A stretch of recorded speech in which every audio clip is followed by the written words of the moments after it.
بسم الله الرحمن الرحيم. السلام عليكم ورحمة الله وبركاته. Here we are with this question. When? So تجويد الجنان, the lesson مقدمة when. When, I mentioned earlier in one of the previous answering for this A in 5W and 1H, during the second part or the end of part 1, that's after maybe 20 minutes, half an hour from the very beginning of the lesson. Right. And due to say when, it is to do with the time. How long? How long the muqaddimah should be? Around 5 minutes? 7 minutes? Up to 10 minutes? Okay.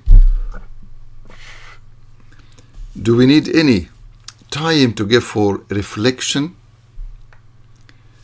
To ask the learners to ponder upon the thoughts, the messages is being delivered or being projected from your heart to their hearts? I say from your heart. You, the STs, the teachers, you have seen something that made your heart to start burning, to start being worried, to start have more concern for the ummah. And you want them to take action. You want them to move from just a listener, only they give their ears, they give full attention, mashallah, but they receive the message, and in the message it being stored in their minds, and hoping inshallah stored in their hearts and reserved, being kept there. You like them to start to move, start to share, start to action. So when you say that, when you find yourself ready, when you that night you couldn't sleep enough because thoughts were in your mind, you worried about some of them, but you won't speak to them one-to-one because it will be difficult. This you think. So speak in general. Look for any opportunity. I say look for any opportunity to speak one-to-one with a lot of rahmah. Why? Because when you have this faith in each and every one of them, one day they will become somebody. When you have this, speak. You say, I may not have it. Work on to have it. Before coming to the lesson, the muqaddimah starts. The muqaddimah, the message in the muqaddimah starts. Because what you want for them, for your learners, inshallah thumma inshallah will happen. What Allah Jalla Jalalu puts in your heart, what you want them to be. You want them to be extension. They carry the same message that was carried by the companions of Rasulullah sallallahu alaihi wasallam. You link that generation, khairul qurun, as he sallallahu alaihi wasallam said, khairul qurun qarni thumma alladhina yalunahum thumma alladhina yalunahum. The best of generations 14 centuries ago, which year we are in. Don't tell me it is 20 something. It is 14 something, 14 centuries. Subhanallah. And after some time, some days, even some seconds, some moments, some years, some decades, some centuries, we are not here anymore.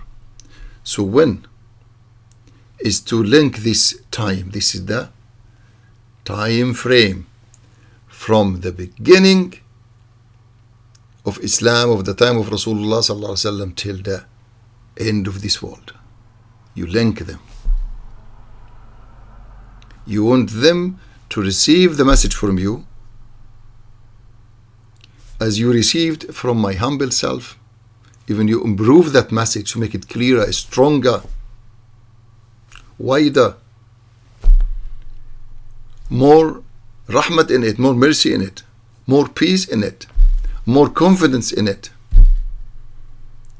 When you start to believe more and more that Hayat Sunnah means to live the surah of Rasulullah sallallahu alayhi wa sallam, and to the sister, the surah of Ummahat al-Mu'mineen, the attire, the outward.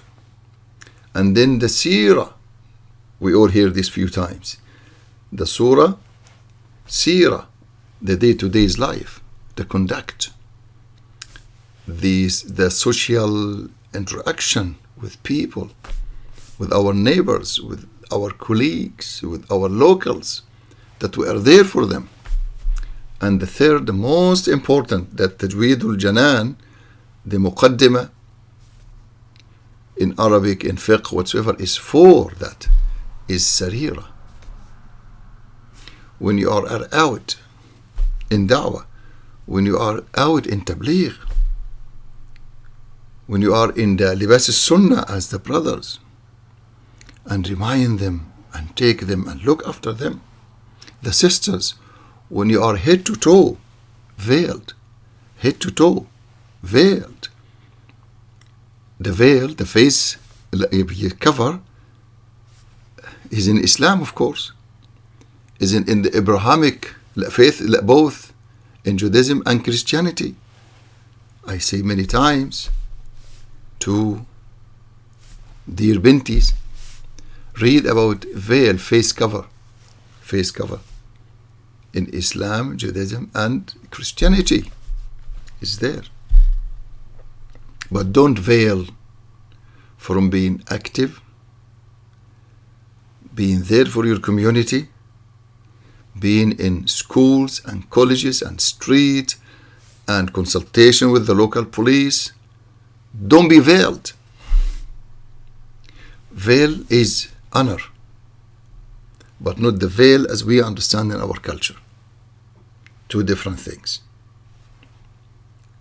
So I'm saying when, may Allah bless you all, when you have this, say it, speak it. Because when you have this here, and thoughts are here in your mind, so the worry, concern in your heart, thoughts in your mind, what will come from here? You may not exactly say what you want, but they, with the help of Allah, they will receive the message. So your learners, the brothers, will be as close as to the men Sahaba, and the sisters, your sisters, regardless the language that is the medium of communication, if it is Urdu or Bangla or even Chinese later, I'm not sure when, but soon inshallah, French, the medium of teaching Tajweed and Arabic, all this through the Azhari courses, the open school, all these languages will be inshallah ta'ala, but the message will be understood. So the men, the brothers, will look like in these three, surah, seerah, sarira, and the sisters will look like the Ummahat al-Mu'mineen, with the great help of Allah subhanahu wa ta'ala. Surah, seerah, sarira. And we all know. And I say sometimes, go and read about the history of veils to the sisters. It was there everywhere, as far as Afghanistan or China to the west, here in Andalusia, Andalus, South Europe, it was. And the veil did not veil women from being teachers, from being in science, from being in medicine on those days. Our understanding now, we veil our minds, we veil our understanding of Islam, and we think to veil it, it will veil us. It shouldn't. What we have to is to bring the full Islam, the complete Islam, that made a civilization of 10 centuries, and men and women, they all work together. And then a matter of the last 3 or 4 centuries, we start to have our own understanding of Islam, and we start to become more and more to this individualism. Myself and my own family, no much concern. And we lost, we lost interest in da'wat. We lost interest in giving tabligh to our brothers and sisters in humanity that Allah created them. Allah called them, Ya ayyuhan nas ubudu rabbakum, O people, worship your Lord, الذي خلقكم, the one who created you, والذين من قبلكم, and those before you, لعلكم تتقون, you may gain taqwa, do ibadah, so you gain taqwa. We forgot about that. May Allah bless us. And that's why the question of when you understand more and more, and inshallah by doing it, you will understand it. That's why you need, the STs, you need to do the muqaddimah. Please do it and share this with your other STs, other teachers and learners. Jazakumullah khairan. Assalamu alaikum wa rahmatullahi wa barakatuh.